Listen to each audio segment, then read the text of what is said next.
एक छोटा सा कार्यक्रम शिव मंदिर तुलाशेरपुर में किया गया था। उसके आयोजक थे वर्मा जी, वैज्ञानिक साहब। उस समय की बात है, उसी दिन इसको लिखा था। बात करें जब गुर्जर की, हर चीज अनोखी लगती है। कुछ यादें हैं इतिहासों की, पर मानो कल की लगती है।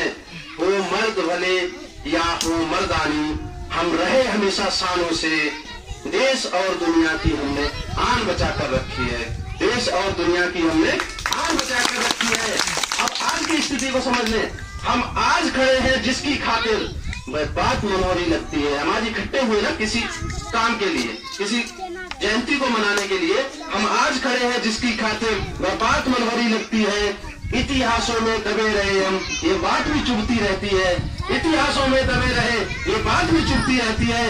पाया है हमने सब खुर्द बुर्द, तमगे चोर उचक्कों के।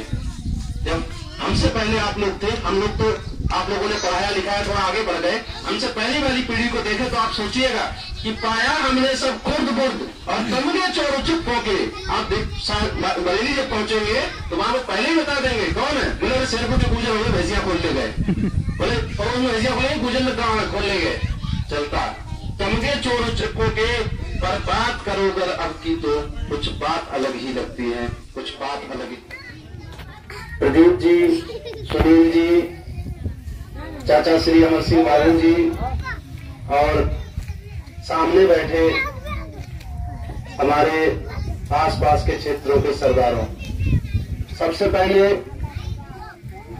महान सम्राट लुहु भोज जी की जयंती पर मैं आप सभी का बहुत बहुत अभिवादन करता हूं।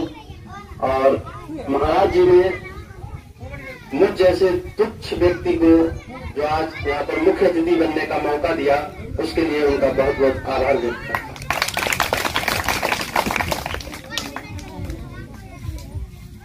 असल में किसी कार्यक्रम का मुख्य अतिथि होना अपने आप में एक दुविधा वाला काम होता है महाराज जी।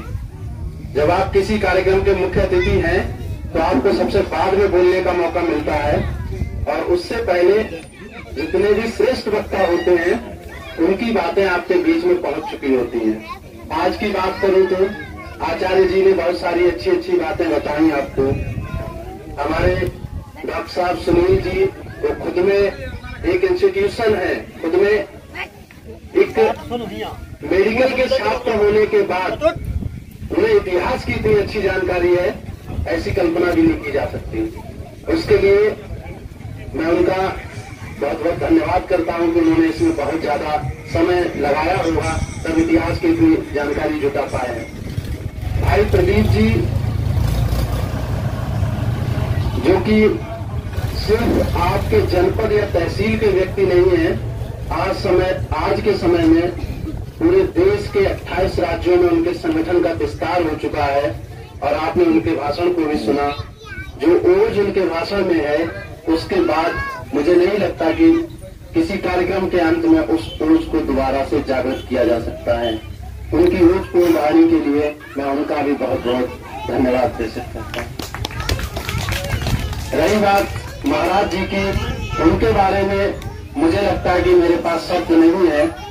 वो जो है एक सन्यासी है, और एक सन्यासी जो है वो बारिश की तरह होते हैं।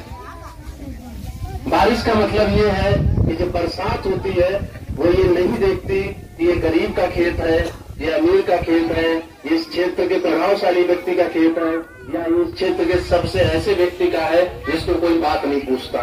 तो बारिश होती है वो समान रूप से होती है।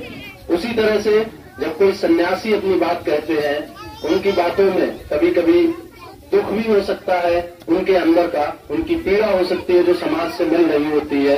कभी कभी वो आपको बहुत सारी ऐसी बातें बताते हैं जो ज्ञानवर्धक होती हैं, लेकिन अगर उनकी बातों का निचोड़ निकालें तो वही होता है कि वो सिर्फ आपको एक अच्छा जीवन स्तर देना चाहते हैं, उसको अपने ज्ञान का वहां पर प्रयोग कर रहे होते हैं और आपके सामने लाते हैं। महाराज जी ने शुरुआत जब की थी तो कुछ बातें कही थी, मुझे नहीं पता किसके लिए कही। उन्होंने कहा था कि कुछ लोग हैं, ऐसा है कि कार्यक्रम को में नहीं शामिल होते हैं। तो महाराज जी बैठे बैठे ही, क्योंकि मैं लिखता भी हूँ लेकिन यहाँ पर नहीं कर सकता क्योंकि मैं प्रेम का कवि हूँ, मैं प्रेम की कविताएं लिखता हूँ। लेकिन अभी अभी कुछ पंक्तियां मेरे दिमाग में आई जब आपने कहा कि जो समझते हैं खुद को रहबर, जो समझते हैं खुद को रहबर, अब नया आशियाना ढूंढ लें। रहबर का मतलब होता है जो आपकी उंगली पकड़ के चलना सिखाते हैं, आपकी छत्र छाया बन के घूमना दिखाते हैं हम ठेकेदार हैं। तो उन ठेकेदारों के लिए है महाराज जी की तरफ से, जो समझते हैं खुद को रहबर, अब अपना नया आशियाना ढूंढ लें। हमने सीख लिया है खुद से अपने पैरों पर चलना, हमने सीख लिया है खुद से अपने पैरों पर चलना। अगर मैं यहाँ पर आज आपके क्षेत्र में एक छोटे से गांव का प्रधान बन के खड़ा हूँ, तो ये मान के चलिए मैं वो व्यक्ति हूँ जिसने कभी गांव में किसी के भले के लिए या किसी के साथ 2 कदम चल के नहीं गया। लेकिन ऐसे लोग आपके पीछे जब होते हैं, जैसे कि मेरे छोटे भाई अरविंद हैं, इनकी मेहनत रंग लाई। मैं तो पर्दे के सामने खड़ा किया गया हूँ, पर्दे के पीछे की मेहनत इनकी है, महाराज जी बता भी चुके हैं। ये सब बातें ऐसी थी जो कि मैं अपनी बात को शुरुआत करना चाह रहा था। अब मैं आता हूँ मुद्दे पर। जो बच्चे बैठे हैं और युवा साथी हैं और मेरे बुजुर्ग भी हैं, अगर मैं बात करूं महान गुर्जर सम्राट मुगल भोज की, तो उनके बारे में मैं वही बातें बताऊंगा जो डॉक्टर साहब ने बताई, और शायद उतनी भी नहीं बता पाऊंगा। तो मैं सिर्फ उनको नमन करते हुए यहाँ पर आज की परिस्थिति के हिसाब से जो बातें हैं उन पर बात करना चाहूंगा, अगर महाराज जी की अनुमति हो। तो सबसे पहली जो मैं बात करना चाहता हूँ, एक एक बिंदु को लेकर चलता हूँ। सबसे पहले आचार्य जी ने बात कही कि हमें खेती किसानी से जरूर जुड़ना चाहिए। तो उसके लिए आप ये मान के चलिए कि मैं उनकी बात का पक्षधर हूँ, और उसके लिए क्या किया जा सकता है वो भी चीजें कुछ दिनों में आपके सामने आने लगेंगी। आज के समय मैं कुछ ऐसे एनजीओ के साथ जुड़ा हूँ, ऐसी संस्थाओं के साथ जुड़ा हूँ जो नए प्रयोग करती हैं खेती में, और उसके लिए आपके प्रधान जी का सहयोग लूंगा। इनको भी अपने साथ उस टीम में जोड़ूंगा, जो कि मैं अपने गांव से कुछ किसानों को, जो कि नई एज के किसान हैं, नई उम्र के जो लड़के हैं, जो थोड़े पढ़े लिखे भी हैं, उनको मैं जगह जगह विजिट करवाने वाला हूँ। चाहे वो गुजरात हो, चाहे वो आपके लखनऊ में कुछ ऐसे किसान हैं, चाहे वो केरला के हो, वहां लेकर के जाएंगे हम लोग। 2-2, 4-4 लोग होंगे वहां से जो नई तरह की खेती कर रहे हैं, उस तरह की कुछ तकनीकी आपको सिखवा कर लाएंगे, कुछ नई चीजें करवा के लाएंगे, जिससे कि आप क्षेत्र में नई तरह की खेती का प्रयोग कर सकें। अगर आपने अब तक हमारे YouTube चैनल को सब्सक्राइब नहीं किया है तो कृपया सब्सक्राइब करें और बेल आइकन को दबाएं, जिससे आपको आने वाली हर नई वीडियो मिलती रहे।